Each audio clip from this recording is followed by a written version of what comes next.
I'm Ricky Fowler. You're watching Breaking Par.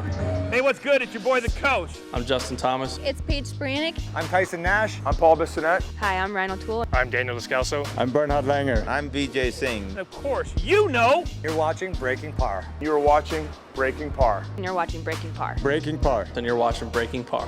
And you're watching Breaking Par. It's Breaking Par. Hi, I'm professional golfer Blaire O'Neal, and you're watching Breaking Par.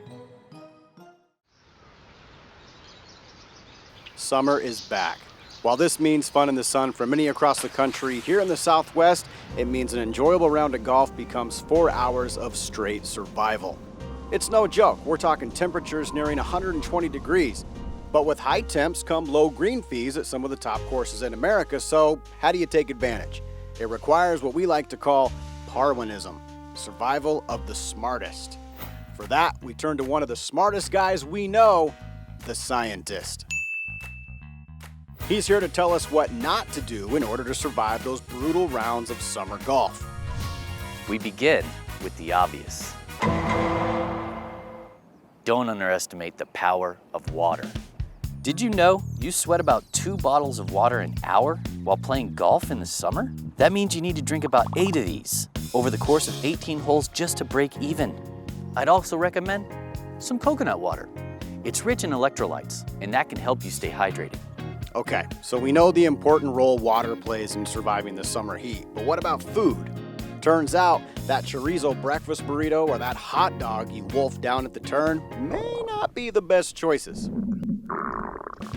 In the summer heat, you don't want to consume the wrong foods. I'd recommend to stay away from anything fried or spicy. I'd also try to avoid cured meats. Eating cooling fruits, like pineapples, watermelon, bananas, and blueberries can also help you stay hydrated, as well as cooling vegetables like cucumbers, carrots, and celery. Taking advantage of these little tricks can help you stay hydrated during the brutal summer months of golf here in the Southwest. I'm no doctor, but I'll tell you what, I feel pretty hydrated after cracking open a cold one. Sometimes it even helps my game. Well, I am a doctor, and I can tell you this, alcohol dehydrates you. So if you want to survive the summer months, you need to be careful and not overconsume alcohol. When you're playing golf in the summer and it's getting hot, what you want to do is basically balance your beers with your game. What you want to do is stay in the zone. You want to have the right number of beers so you're dominating your game. If you start drinking too much beers, you'll end up in the danger zone. And that's where your game starts going a little left, a little right, chunking some shots, some chili dippers, whatever. And then, when you're really drinking too much and the summer is so hot, you'll end up in the twilight zone. That's kind of where you want your opponents to be. So when you're playing with your homies, make sure you get them to drink a ton of beers. They're gonna be in the twilight zone and you're gonna win like $13. So what else? Any other tips for surviving a summertime round of golf? Yeah, don't forget a cooling towel.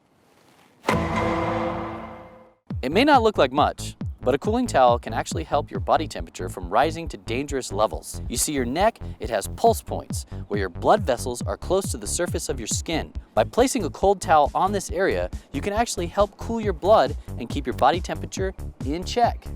And we can't talk summer survival without mentioning skin protection, right? So scientist, what sort of sunscreen tips do you have for us? I'm not an expert on skincare, but I know a few ladies who are. Thanks, scientists. We'll take it from here. Our biggest tip for our summertime golfers is to reapply your sunscreen. You need to do this about every 90 minutes, which is about every 5 or 6 holes. SPF 30 or better is best. Personally, my favorite is Elastin. I'm wearing it today as a makeup and a sunscreen. Double duty.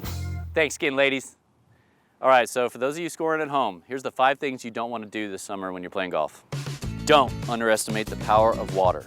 Don't consume the wrong foods. Don't over-consume alcohol. Don't forget your cooling towel.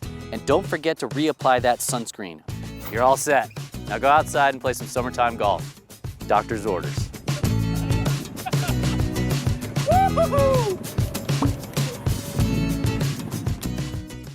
Coming up, We'll give you a few of our own summertime golf hacks and let you know where you can score some of the best summertime deals.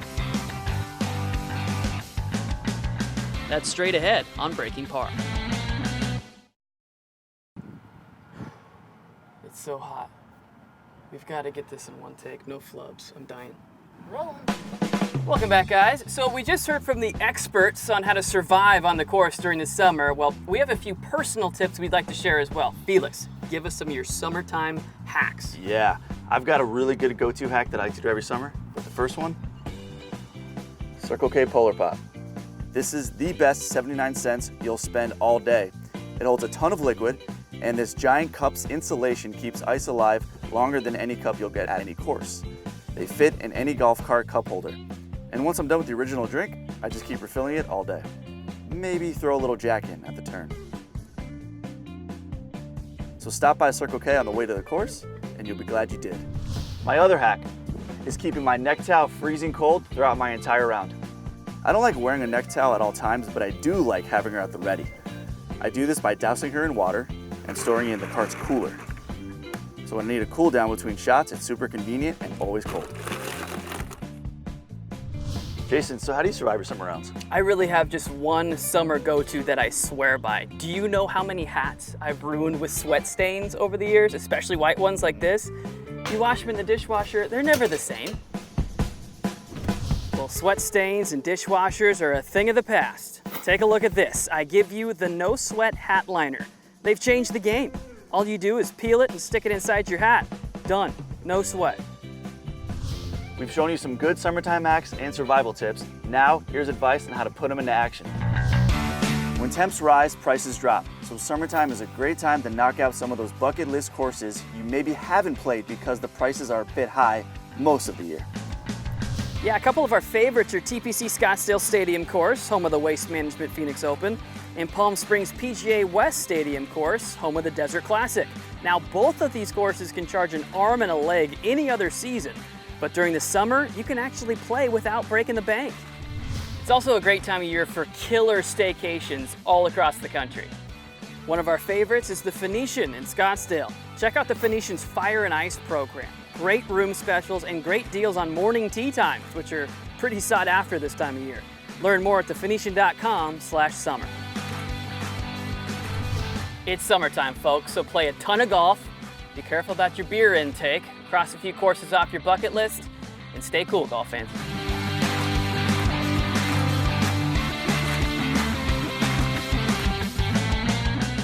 Stay tuned, because after the break, Blaire O'Neal bombs the boulder in another classic Breaking Par segment. You don't want to miss that. Plus, later in the show, we're back with another gizmo and gadget, and Cool Clubs breaks down new summertime grips.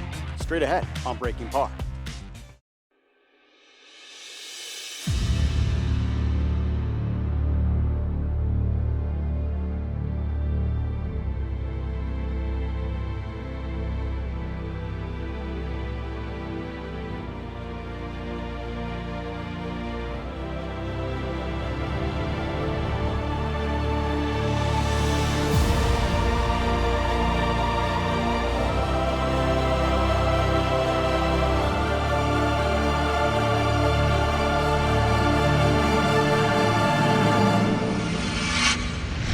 Arguably the most recognizable hole in desert golf is hole number 3 on True North's Monument course. Easily the most photographed hole in the Southwest, number 3, the Monument, is a par 5 that had to be built around a 25-foot boulder that designer Tom Weiskopf couldn't rummage up enough dynamite to remove.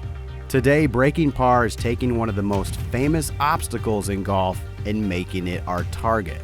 We're bringing out professional golfer Blaire O'Neal to bomb the boulder.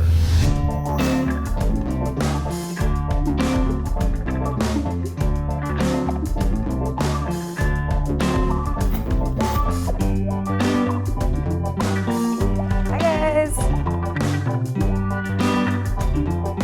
I love this course. It's one of the courses that when people come into town and they ask me what golf courses should I play, this is always one of the top courses I see.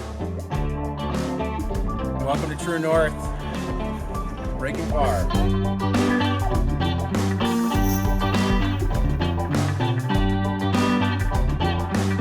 All right, Blaire. Tell me what you've heard so far about what we're doing today. So I have heard that we're going to play number 3 monument course, and there's a huge boulder in the middle of the fairway. And today my goal is going to be to hit it. I've played number 3 before, but never planning to hit that boulder. I always go just to the right of it with a little fade, and that's kind of the perfect place that you want to be. Today I knew my goal was going to be different. It was going to be to hit the boulder, and I wasn't really sure what to expect. It'll be interesting to see what my yardage is going to be to get the job done. Are you ready? I'm ready. We're bombing the boulder.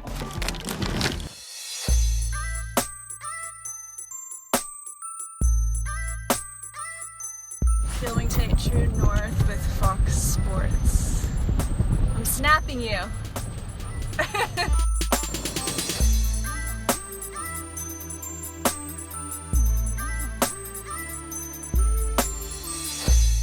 I think it's only fair she gets a chance to inspect the boulder a little bit. See it here. up close. Yes. Guys, she has to be strategic, because if she hits the boulder, we're letting her pick 2 shots to see if she can birdie the hole. The first thing we did is we went out, drove out to the boulder to take a good look at it, get a lay of the land. And actually, when you get up close to the boulder, it's not as big as you think. From the tee box, it looks massive. And then once you get down there and you look at it, you're like, oh, it's not really that big. So the target was a little bit smaller than I expected. I think we're good. I think it's time to get this party started. Out here at True North, you're gonna have to watch it to see how I played number 3 monument. It's 247, we're playing 231. So I think I'm gonna start with my 5-wood.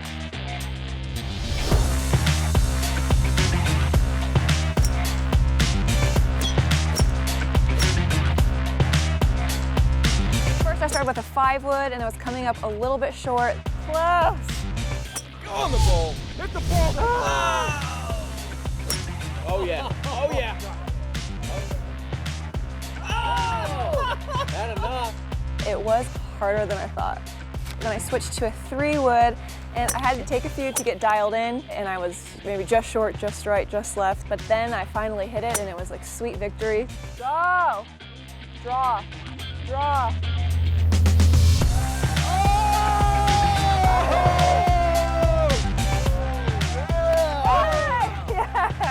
It was just a dead straight shot. It took 1 hop into the boulder and then bounced back, and it just rolled into the fairway. I was a little worried that if I hit it on the fly, who knows where my ball would go. So I was happy with that. Oh yeah. And then we moved to the second spot, and I was 206, and I hit a 4-iron. Hit it! Hit the boulder, bounced a little left. The first try! The third one hit the top of the boulder, bounced way left. That's good. I did it. And then the fourth one hit the right side of the boulder. This is number 4. Hit it. Oh! Alonzo, did she hit it? She did, and then it bounced to the right a little.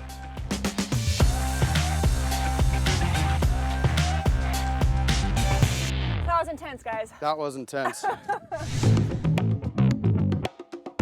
I was allowed to pick 2 of the 4 balls. I've got options, I like it. I picked my first one because that was the one I hit with the 3-wood, and I had to pick that one because it was a great shot. Maybe hit the little baby fade here. Fade, baby. I think I'm gonna go with the far left one because I have a completely different angle. So that's the one that hit the top of the boulder and it kicked way left, and it'll just be straight away. So I hit my 3-wood, had a little bit of a downhill lie, but I just needed to hit a straight shot down the middle. I did exactly that, right down the middle. With the name of the show being Breaking Par, I mean, that's the ultimate goal here. I really wanted to break par with at least one of the balls. Be good. Sit. It was a little long. Not bad for your first wedge of the day. My second chip, which was from my 3-wood shot, it was a little lob, had to hit a 60 degree. I kind of had to lob it up there and just let it trickle down to the hole. Oh, be good. Go, go. Nice shot. I got a good birdie putt there, I'll take it. All right, we'll start with my away ball. Move. Oh. All right, I'll take par from the boulder. Now here comes birdie. It's pretty straight to me. Yes! From the boulder, From the boulder. she breaks par. Yes. Beautiful.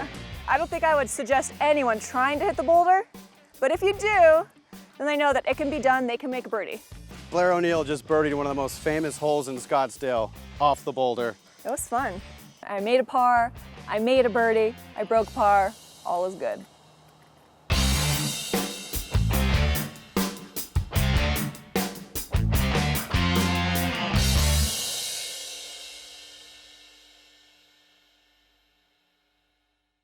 Time for your breaking par caddy fact, and this one should cool you off a bit. Did you know there's a World Ice Golf Championship?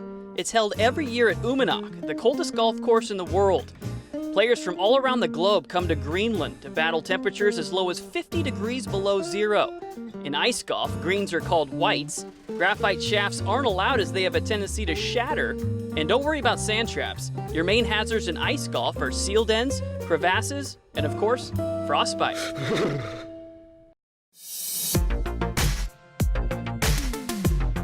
We welcome you to another edition of Gizmos and Gadgets. This is where we take the latest and greatest golf products on the market and put them to the test. Today, we're trying out the Total Golf Trainer 2.0. In this kit, we have two devices, the Total Golf Trainer Arm and the Total Golf Trainer Hip. We begin with the hip device because, well, I'm really excited to try this one. It claims to increase club head speed and distance. Who doesn't want that? Easily one of the biggest differences between us amateurs and the pros, we try to increase club head speed with our upper body. We think it's all in the arms. No, turns out Chubbs was right. Work with me now. It's all in the head. Yeah, it's all in the hips. So we simply clip it to our belt on our lead hip. For us lefties, that's our right hip. We screw in the training rod, point it forward, and we're ready to go. Remember that old game Operation? You want to pretend like this thing will zap you if you touch it. So the only way to avoid contact is to clear your hips. It forces you to use your lower body. Let's give it a whirl. Ooh, okay. Did you get that one? Oh my. Yeah, I feel like I'm getting the sweet spot more often, like better contact with my driver. Second device is the Total Golf Trainer Arm. Now this can be used in many different ways, but what really jumped out to me, it claims to cure the old flip and scoop. You know the wrist action that leads to all those tops and chunks and occasional curse words? This supposedly cures that. We attach it to our lead wrist, bend the rod back a bit so it's touching our top hand at address, and on the take back, our wrist is forced to stay flat. Otherwise, I tend to bend my wrist at the top, so this should help. Let's take some hacks. Wrist flat, wrist flat. Dang! I wouldn't lie to you guys, I'm probably getting 10 to 15 more yards. So here's what I think the Total Golf Trainer does. It gets you thinking about opening your hips and gets you thinking about keeping your wrists flat at the top. For me, it resulted in more power and better contact on both. If you'd like more information on the Total Golf Trainer, just head to the Gizmos and Gadgets page at breakingpar.net.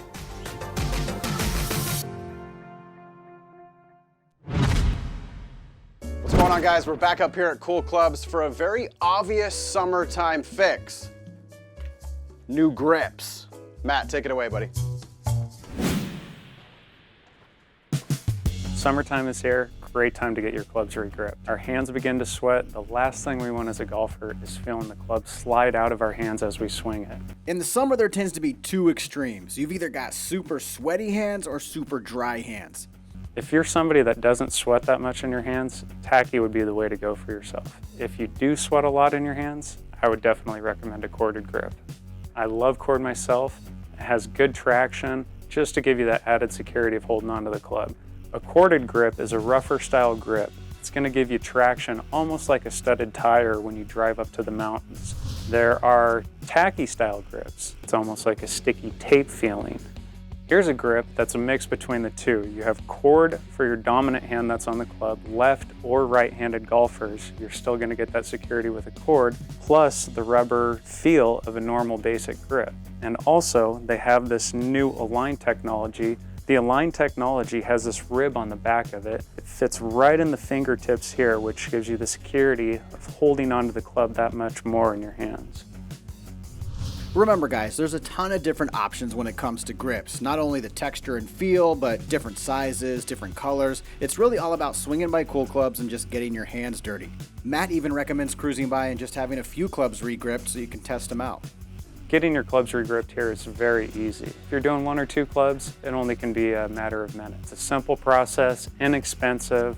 It can change your whole set. Honestly, we should all be re-gripping our sticks about twice a year, and summertime is definitely one of those times. I think Matt sums it up nicely. Get a grip.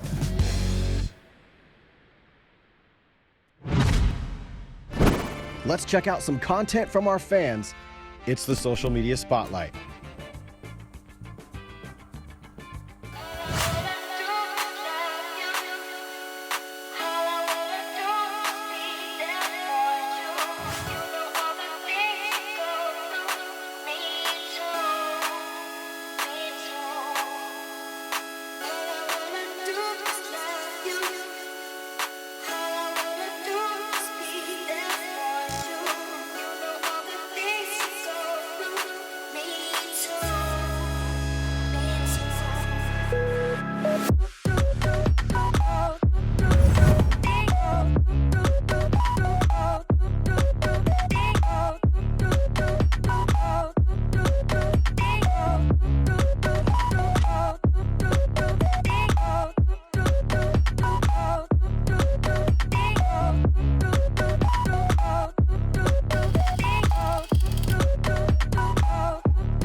Think one of your videos should be on the Social Media Spotlight? Just hit us up at Breaking Par TV on Facebook, Instagram, Twitter, or YouTube, and you may see yourself on the next episode of Breaking Par.